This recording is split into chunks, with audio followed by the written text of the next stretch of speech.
Well, this is, I think, groundbreaking, what Rupert Lowe has just put out on his Twitter feed. Basically, the charges against, well, whether any charges, the investigation against him by the Metropolitan Police has been dropped, which pretty much proves that there was no crime committed at all, which puts Mohammed Zia Yusuf in a very, very awkward position. And if he doesn't resign, I think that will be the demise of the Reform Party. Not straight away. They'll have a bit of a dead cat bounce, but they will disappear. In fact, I think even if he does resign, I think the whole leadership of the Reform Party is totally compromised. I'm going to read what Rupert Lowe said. This is in his letter. This is an open letter that he's put on Twitter. And again, I'll apologise, the print is quite small. I've got my glasses on, so bear with me on this. These are the words of Rupert. This was not normal political infighting. It was a sinister attempt to weaponise the criminal justice system against me, putting not just my political future, but my liberty at risk. All because I dared to raise constructive criticisms of Nigel Farage, stood firm on deporting illegal migrants, and pushed for reform to be run democratically, not as a vehicle to stroke one man's ego. I'm going to stop there. Now, I think, again, and this is not a criticism of Rupert Lowe at all, but I think attacking Nigel in that sort of way, and everyone knows what I think of Nigel Farage. I don't think he's fit for purpose, but I just wonder whether it's wise, whether he should have been a lot more clinical in the way the letter was written. However, I'm going to continue on. How did Reform respond? With a brutal smear campaign for the sin of asking legitimate questions about the party's direction, policies and leadership. I was vilified and targeted. I'm ashamed to have shared a parliamentary platform with them. He's talking about all of them. He's talking about the whole parliamentary party here, as far as I can see. I'm ashamed to have shared a parliamentary platform with them. Ashamed to have trusted them. Ashamed to have called them friends. Farage is no leader. He is a coward and a viper. I feel deeply embarrassed that I ever thought he was the man to lead. It's my view that the police process was weaponised to silence a party colleague who raised reasonable concerns. Now listen to this. This sentence is very telling, and it's something we should really, really think about seriously. If Farage were ever to control the vast power of the British state, I believe he would not hesitate to do to his adversaries what they have tried to do to me. With real power, I fear he would wield that immense responsibility to crush dissent, as he has done time and time again over the years. Now, I don't think Rupert Lowe's an overly emotional or vindictive person. I think this is genuinely what he believes about Nigel Farage. And the truth of the matter is, he knows Nigel Farage a lot better than I know Nigel Farage. I've never met Farage. I've just observed him from a distance and saw what he did with UKIP, saw what he did with the Brexit Party, saw what he did when he compromised with Boris. So I've been watching Nigel's track record. But this is personal because Rupert knows this man. And I think it's very, very interesting. Anyway, we go on. Smearing my innocent staff in a pathetic attempt to attack me was disgusting, alongside briefings to journalists from senior Reform figures suggesting I had dementia. The lowest, vilest tactics I've seen in my 67 years. Now, Rupert Lowe is a very successful businessman, and I know business. I'm not a successful businessman, right? But I know business, and I know what it takes to be successful. And you're either very clever, very ruthless, very single-minded, or all three. Now, I don't know which one of those fits Rupert's MO, but I do know that he is very successful, and he's obviously got a lot of emotional intelligence, and he's very articulate. So what he's saying here carries weight. If this was me saying it on a rant on a Friday night with Paul and Danny, well, you can take that whatever way you want. But this is a man who's got a certain amount of gravitas about him. Let me carry on. They are not fit to lead. They are not fit to be MPs. Please listen when I say this. So he's emphasising this very strongly. Please listen when I say this. For the good of our country, Nigel Farage must never, be Prime Minister. To the millions of decent reform supporters, you must do what you believe is right. I personally could not remain in an organisation led by such men. They do not deserve your support, your time, your energy, your money, or your vote. Now think about that. Now Rupert knows how bad the other lot are. He knows how bad the Tories are. He knows how bad the Labour Party are and the Lib Dems, or at least I hope he does. I hope he doesn't get hoodwinked by the Tories. That's another worrying thing, but let's wait and see what happens on that. Then he goes on to say this. I urge you to do what you think is right. When the time soon comes, we will work together to advance a political movement that is credible, professional, decent, democratic, and honest. Now I'm going to put a marker there, a little bookmark at that point, and I'm going to come back to that. There will very soon be an alternative to the rotten leadership of reform. And to those of you who have supported me during this incredibly difficult period, thank you. I've been touched by your message of kindness. Without your support and without my social media platforms, I would have been buried by their smears. I truly mean it. Thank you. You'll be hearing a lot more from me very soon, Rupert. Well, that is political dynamite. And if you were sitting in the Reform head office now, if you were Gwaine or whoever it is that does all their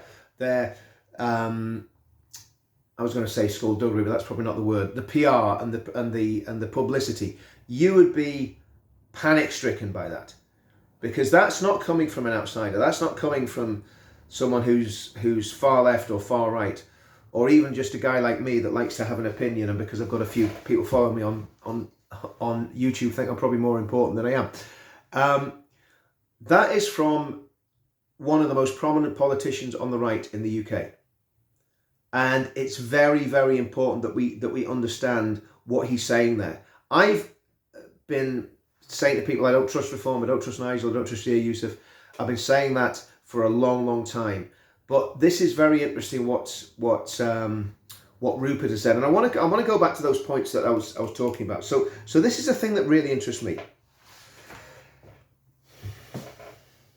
To the millions of Reform vote supporters, you must do what you believe is right. I personally could not remain in an organisation led by such men. Obviously talking about Zia Yusuf and Nigel Farage. They do not deserve your support, your time, your money, your energy, or your vote.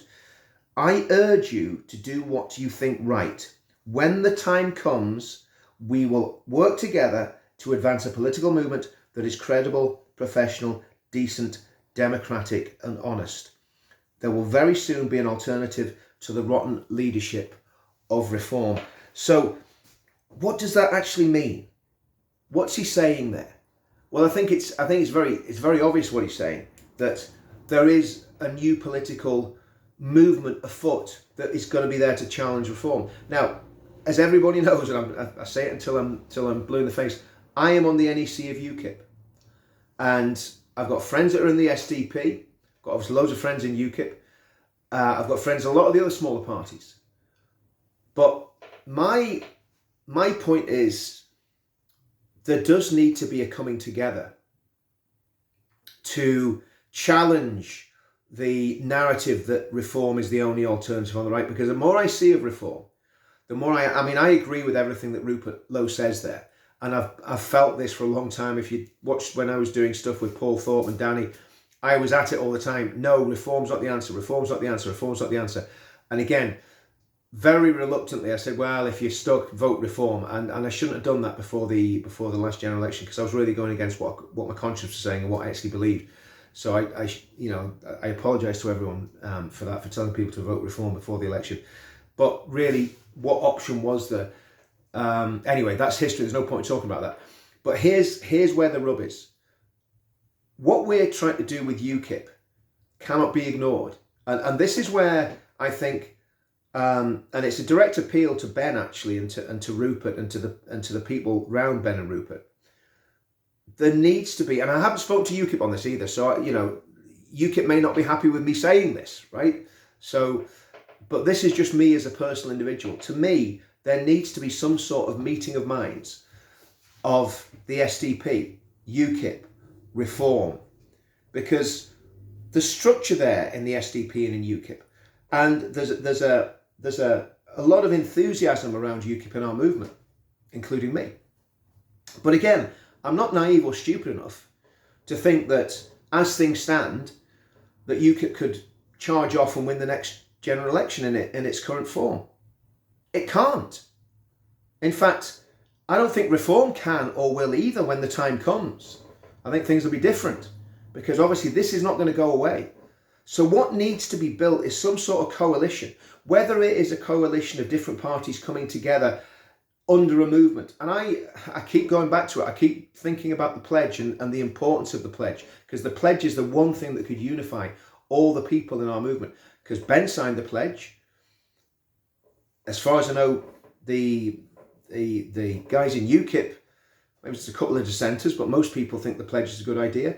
I was talking to a very prominent member of the SDP who signed the pledge. So the pledge could be the thing to bring everybody together. That's my opinion on it. But again, all I'm doing is putting my opinions out there.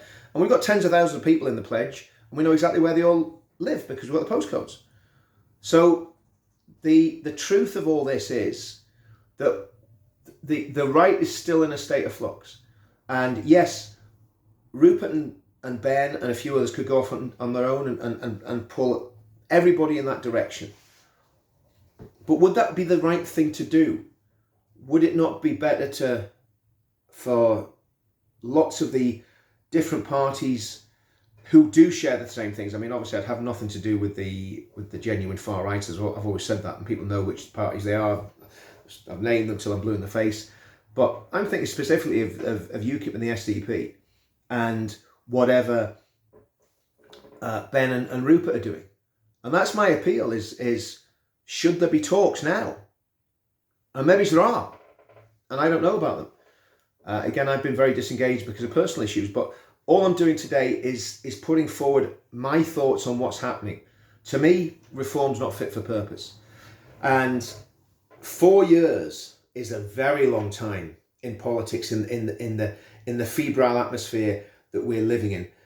You know, there's so much going on. There's so much sinister stuff going on that is really, really not frightening, but really gives you pause to thought when you look at the demographic change, when you look at the aggression of certain demographics in pushing for their religion or their culture to be highlighted above the indigenous people and the indigenous culture of this country.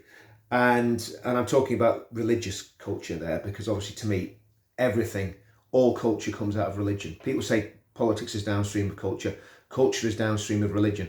So when we were going through the new atheist nonsense in the early 2000s with the four horsemen of the atheist apocalypse, that affected, that's one of the reasons we got all this woke nonsense. I mean, it was always there. It's been there since they used to call it political correctness in the 80s and 90s, but it's always been there, and it's been getting bigger and bigger.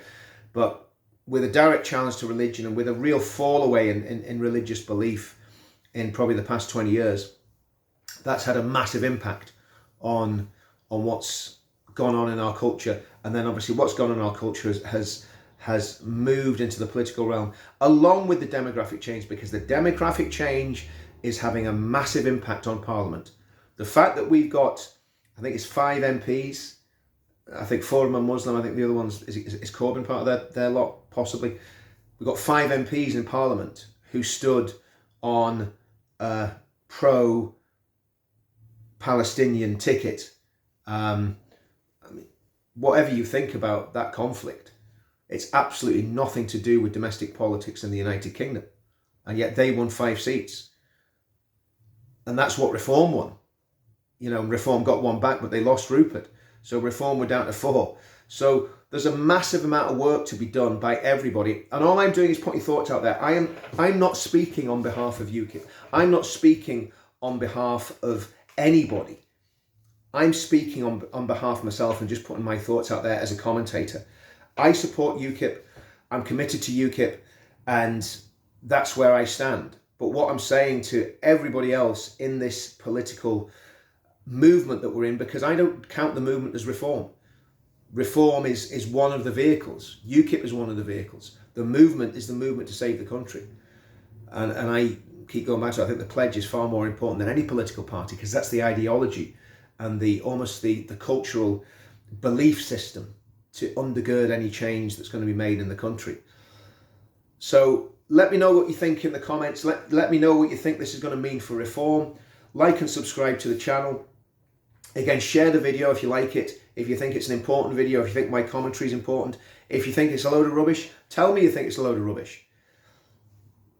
And the other thing I would say to you, if you haven't signed the pledge already, please read it carefully. And if you believe in what we're saying in the pledge, sign it, because the pledge can be used. And this is why I've got so annoyed, and I am annoyed about it, I'll be honest with you, I'm absolutely fuming about it, about people attacking the pledge and trying to say it's something it's not. The pledge is there for you, it's the people's pledge. Myself and a couple of other people have funded the pledge, including all the back-end work, all the work on emails, all the work on the wording of the pledge. A lot of time and a lot of money has gone into that, and we have never asked for a penny from anybody. So again, if you're hearing disinformation about the pledge, if you're hearing people attacking the pledge, ask them why. Ask them what's wrong with it. Ask them what's their agenda, because I'm going to be very brutally frank on this, and I've said it a number of times on these channels. If you are against the pledge, you're either against civic nationalism. It's fair enough if you're not a civic nationalist, if you're a lefty or if you're a far-right goose-stepper, that's okay, but the pledge isn't for you, obviously. So you're either on that side of the fence, or you've got a sinister motive, either personal or political. So you're either a bad actor for one reason or another, or you're completely stupid. They're the only three options. So if you don't fit any of those boxes, then by all means sign it. But, you know, don't try and make out the pledge as something it's not. And let's say we funded that ourselves, a small group of people. And I didn't write it. A friend of mine who's far cleverer than me wrote it. And I mean, he doesn't want his name splashed everywhere, but a friend of mine called David wrote it. And you know, and it came out of a workshop that we did with lots of people involved in it. Some of the brightest people in this movement. So, you know, let's say the pledge to me is very important. The pledge is something that could bring everybody together on this. And that's what I want to see. I want to see people brought together. I want to see unity.